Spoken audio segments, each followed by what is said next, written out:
Hey, what's up guys? Welcome to the Epic Garage Design Studio. I'm here today to talk about a couple bikes that I put in my garage that I really liked and a couple that I really didn't like when it comes to motocross bikes.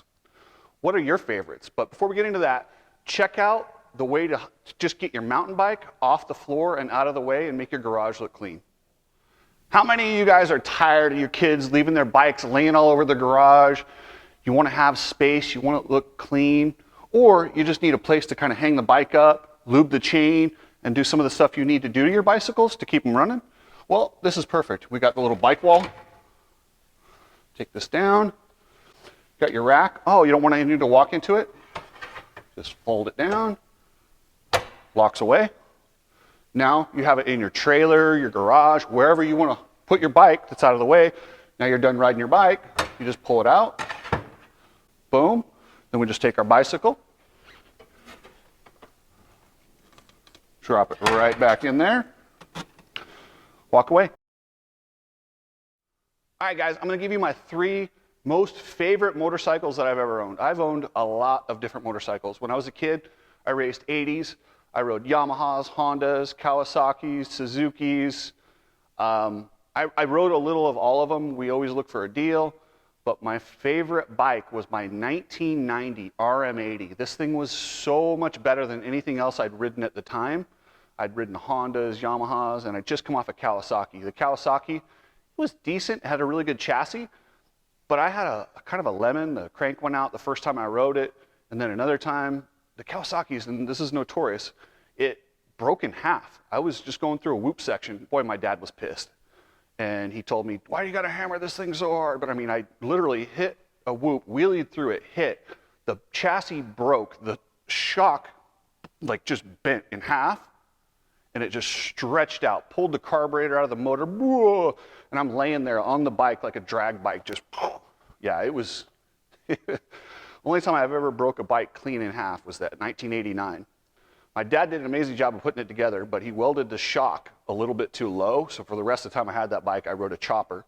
It actually worked pretty good as a chopper. Yeah, it wasn't bad. I got 3rd at a Golden State National behind Spud Walters and Damon Huffman on that. So, but the 1990, as soon as I got that bike, I was instantly better. It was so fun. I wish I would have had Suzuki's in 89, because in 1990 I got so much better. But the problem is at this point I'm almost 6 foot already, which is probably why I broke the Kawasaki in half. So I only got to ride it for half a season, but it was one of my favorite bikes of all time. Another bike I really liked was my 1998 KX250. The problem with the KX was the same problem I had in 1989 with the KX80. Really good right off the bat, but within 4 months, everything rattled and I'd cracked the frame and I'm like, oh. So at that point, I just had enough, went to college, and the next bike I really liked was my '07 CRF 450. It turned, it did everything I wanted. It was such a good bike. I wish I still had that. To this day, that's a decent bike.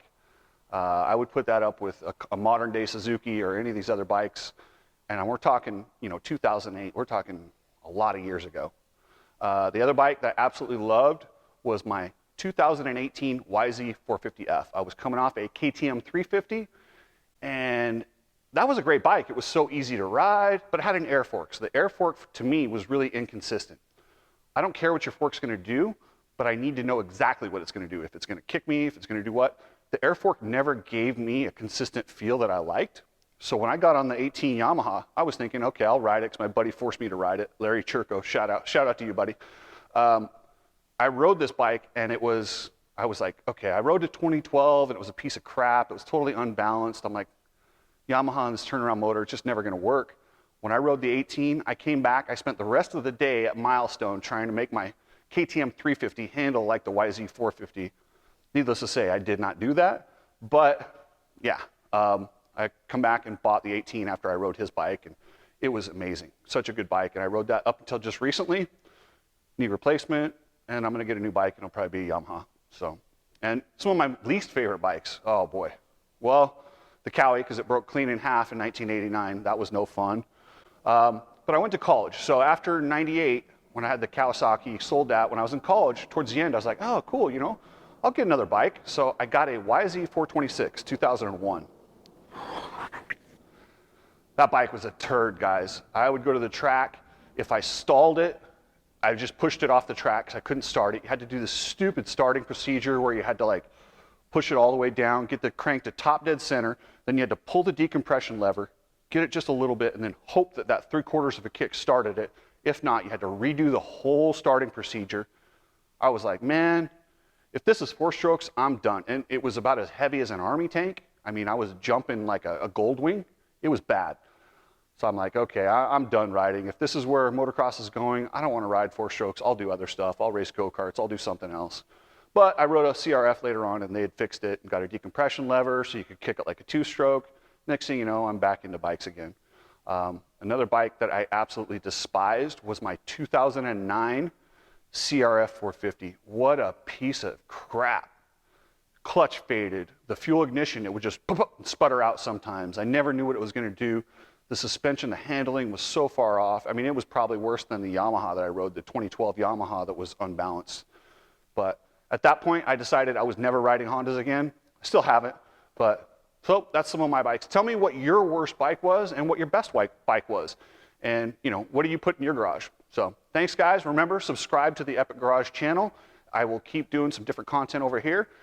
Let me know if you got any ideas. Tell me about your garage. Let's, if you do purchase any of the Epic Garage Design stuff, shoot me photos. Tell me where you're at. If you're not too far, let's come do a video in your garage. Let's spice it up, guys. So take it easy and later.